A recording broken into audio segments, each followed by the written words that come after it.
Highest 17 నుంచి 15 నెలల వస్తాయని ఒక్కొక్క విశ్లేషణ చేసుకుంటూ పోయిండ్రు. కానీ మాకు ముందు సంది కూడా నమ్మకమే ఉంది, భారీ మెజార్టీ తోటి గెలుస్తున్నాం అనేటటువంటిది.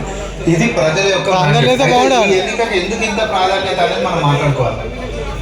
బీఆర్ఎస్ పార్టీకి do or die situation, BRS పార్టీకి డూ ఆర్ డై సిచ్యువేషన్. ఎన్నికల గెలుస్తే ఆ పార్టీ ఉన్నట్టు. ఎందుకంటే సిట్టింగ్ స్థానాలను కూడా జనాలు తీసి పక్క పడేసేస్తారు.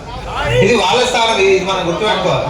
వాళ్ళ సెంటిమెంట్ అడ్వాంటేజ్ ఉంది వాళ్ళకి. సిట్టింగ్ స్థానం అది దీర్ఘకాలంగా వాళ్ళు అలానే ఉంటున్నటువంటి అయినప్పటికీ కూడా మా మీద ఇంత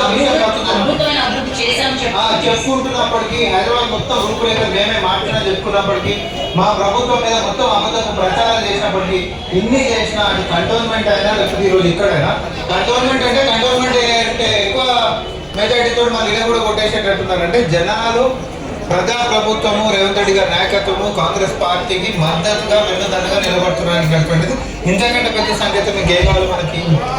మేమన్నాం మన పారదర్శకంగా ఉన్నామని అన్నాం. ముఖ్యమంత్రి గారు కూర్చొని 100 మంది మీడియా మిత్రులతో కూర్చొని అడగండి ఏ ప్రశ్న అడుగుతారో అనేటటువంటిది ఒక చరిత్ర. గతంలో ఎప్పుడు